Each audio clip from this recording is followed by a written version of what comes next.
Hello and welcome to Business Reporter's The Future of Retail campaign. I'm Alistair Greener. People are predisposed to see things in black and white, perceiving the world, including businesses, as conflicting forces pitted against each other, such as disruptors against incumbents, fintech against banks, online trade versus brick and mortar. But the retail picture is becoming more nuanced. Online retailers are opening brick and mortar outlets. Customers can return items they've bought online to physical shops and browse there before making another online purchase. Meanwhile, a new dichotomy seems to be emerging between commodity retailers, or those whose main objective is to undercut competitors' prices, and specialty retailers who weather the storm by embracing the theatre of retail. So how should specialty shop owners and their field managers be able to better empower their staff so they can enhance the all-important customer experience? To discuss this, we're going to talk to Chris Noble from StoreForce. Good morning. Good morning, Alistair. Now, we've always had the technology to be able to look at metrics to see how the stores are performing. So what kind of metrics, what kind of changes are we talking about to make sure that these metrics are actually fit for purpose for brick and mortar stores today? If you get the integration between e-commerce and brick and mortar wrong, your stores and your staff will see online business as a threat. Digital retailers who are coming to brick and mortar have understood natively that the stores are there to support the business on all channels. And it feels like a different experience when I go and shop in a retailer that's come from the digital world into brick and mortar. So brick and mortar retail needs a radical change in the mindset to ensure that the stores are recognised and rewarded for supporting the sales of the online channel in their brick and mortar stores. The thing is, though, that if I speak to a CEO of one of these brick and mortar stores, they'll say, well, we have changed. You know, we have click and collect. We have all of these new things in there. So we're doing it already. Yeah, so click and collect, the UK was one of the leaders in click and collect. But if you look at it from a store's perspective, they're just being given more work and not being given credit for those sales. So whilst there are some KPIs and many retailers are using them to track click and collect, what we would say is attribute the sales within a geographic area to that store. They're then incented not only to be happy about dealing with click and collect or returns from the online channel, they're also really happy to tell customers to go and shop online. And that's what the digital retailers got right from the start. They're concerned about making sure their customers have a brilliant experience wherever they are. Some of our online customers are actually paying their in-store staff lifetime commission if they sign up a new person. So as a new customer in one of these stores, I walk in, you sign me up to their loyalty program. Every time that customer spends money, they get commission. So they're taking the online referral model into the stores. Those are the kind of tools that digital retailers are using in brick and mortar stores now, and brick and mortar traditional retailers need to change to compete with that new threat. And these are the metrics that you're talking about that would change that? Yeah, so market sales is view your stores as markets. See them as a hub for all of the business that's happening in that geographic area. So we can take the location of every transaction and attribute it to the store.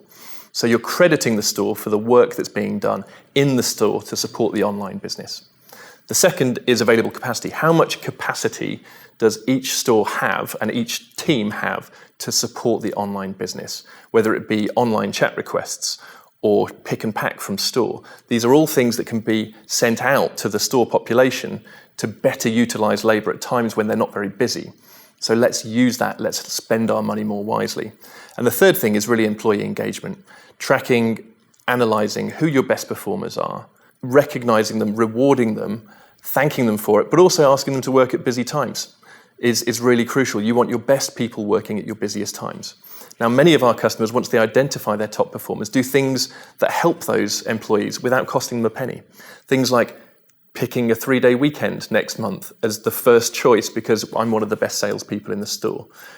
Traditional brick and mortar staff are always working weekends, unsociable hours. So you can do things that recognise the contribution they're making to the whole business and retain them as well. So how does this end-to-end software work, where it can be integrating workforce and performance management, that then it can drive, increased transactional values and, a better take-up? Brick and mortar retailers that are either scheduling in Excel or through a generic workforce management platform are missing on 5 to 15% of their sales. Using a tool that's built for specialty retail ensures that the store are focused on their peak times. So peak segments are important. Stores do 50% of their trade in the top 20 hours, and a store's typically open 60 to 100 hours.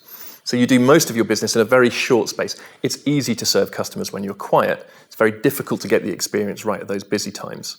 So identifying, and we can automatically schedule your best people at your busiest times. We can make sure that they're targeted effectively. We can make sure that the staff and everybody from store managers, sales associates, up through the retail chain understand what's happening right now so they can react in real time to what's happening in the stores. And why is it important, or why is it so important, that this software is integrated at all levels of an organisation? The change that retail's undergone and is going through at the moment is affecting some really fundamental aspects of retail. And we believe the change in traditional brick and mortar needs to be recognised and invested from the very top. So leadership within a retail organisation really needs to understand what is happening in the marketplace, what digital retailers who are coming to brick and mortar are doing, so they can compete. Because getting the experience right in store means more sales, happier staff, and a successful business. That's all fine in theory, but what about the practice? Can you maybe give us some examples of how this system has actually helped, give your clients an uplift in their sales? I can obviously only talk about the public results. Walford, a retailer based in Austria, drove a 9% improvement in sales through using our tool. Genesco, who journeys in North America, 1,200 stores.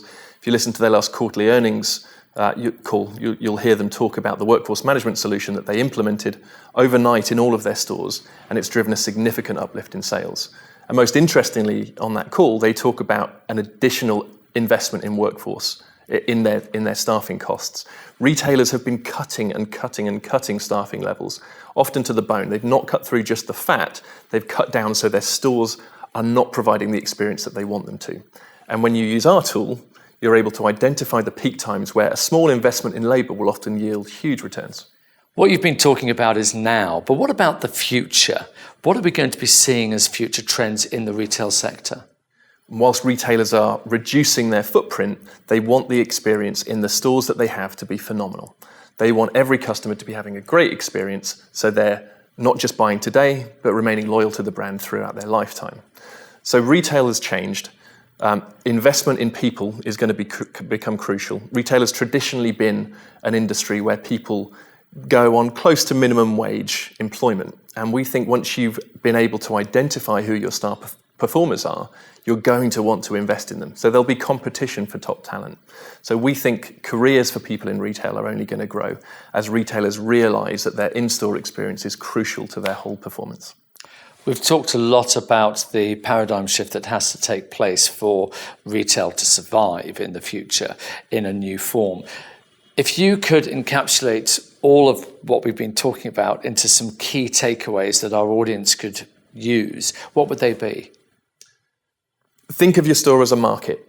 It supports not only the sales in the store, but the whole area around it. If you open a new store in a new location, sales go up by on average 30%. So there's a symbiotic relationship. Think of them as markets. Use your labour more effectively and engage and reward your staff, helping them not only achieve the results that you want, but you're rewarding and recognising their contribution.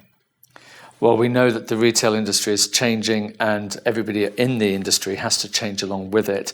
And it's been really interesting to find out how metrics, how using software can actually help with all of that process so that they can take a full advantage of the future of retail. It's been fascinating finding out more. Chris Noble from StoreForce, thank you very much. Thank you.